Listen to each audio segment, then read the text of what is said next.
খুলনার দৌলতপুরের আলোচিত পারভেজ হাওলাদার ও সুপর্ণা সাহা হত্যা মামলায় 7 জনের ফাঁসির আদেশ দিয়েছেন খুলনার অতিরিক্ত দায়রা আদালত। বিচারক সুমি আহমেদ মঙ্গলবার বিকেল 3টায় এ রায় ঘোষণা করেন। আদালত সূত্রে জানা যায় 2009 সালের 3 জানুয়ারি রাতে দৌলতপুরের সাহাপাড়া এলাকায় সন্ত্রাসীরা পারভেজ হাওলাদারকে ধারালো অস্ত্র দিয়ে কুপিয়ে ও পরে গুলি করে হত্যা করে। এ সময় প্রতিবেশী সুপর্ণা সাহা, তার বাবা দিলীপ সাহা এবং মা রেখা সাহা ঘটনাস্থলে উপস্থিত হলে সন্ত্রাসীরা তাদের উপরও গুলি চালায়। গুলিবিদ্ধ অবস্থায় সুপর্ণা সাহাকে খুলনা মেডিকেল কলেজ হাসপাতালে নেওয়া হলে চিকিৎসকরা তাকে মৃত ঘোষণা করেন। এই ঘটনায় পারভেজ হাওলাদারের বাবা নিজামুদ্দিন পরদিন 4 জানুয়ারি 7 জনকে আসামি করে দৌলতপুর থানায় মামলা দায়ের করেন।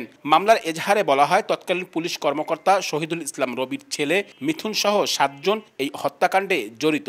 দাখিল করা চার্জশিটে অভিযুক্তদের মধ্যে 7 জনের বিরুদ্ধে ফাঁসির আদেশ দেওয়া হয়েছে। তারা হলেন তুহিন, ইনামুল কবির জীবন ওরফে শবে কাদির, রাজ, শহীদ শাহরিয়ার মিথুন, তুষার গাজী, শোয়েব সুমন এবং শাকিল।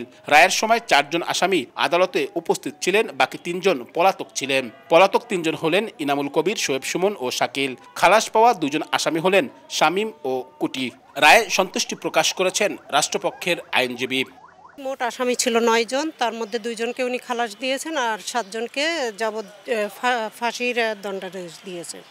মামলাটা হলো 4/1/9 সালের দৌলতপুরের পাবলার ঘটনা, একটা চাঞ্চল্য হত্যাকাণ্ড, 2 জোড়া মার্ডার। দীর্ঘ সময় আমরা মোট রাষ্ট্রপক্ষ থেকে 24 জন সাক্ষী উপস্থাপন করেছি এবং তারা সবাই এজাহারকে সমর্থন করে সাক্ষ্য প্রদান করেছে এবং মামলাটা প্রমাণিত হয়। বিচারক এই আদেশ প্রদান করেছেন, যে আদেশে আমরা সন্তুষ্ট। আব্দুল্লাহ আল মামুন রুবেল, সময় সংবাদ, খুলনা।